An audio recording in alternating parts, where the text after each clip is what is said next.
Lakini ukiniambia namba 3 nitamweka Aishi Manula, golikipa wa kizazi kipya.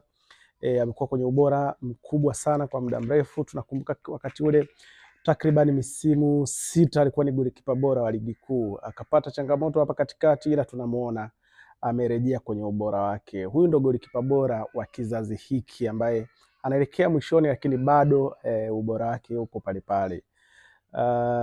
Namba 2, namba 1 ni pagumu, lakini namba 2 mimi nitamweka Shomari Kapombe, beki ambaye amecheza kwenye ubora mkubwa sana akiwa Simba, akaenda Ufaransa, akarudi akaenda Azam FC.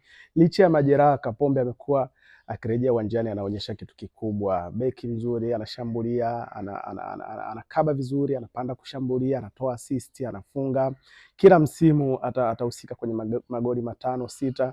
Kuna kipindi aliwahi kufunga hadi magoli 7, 8 kwenye ligi.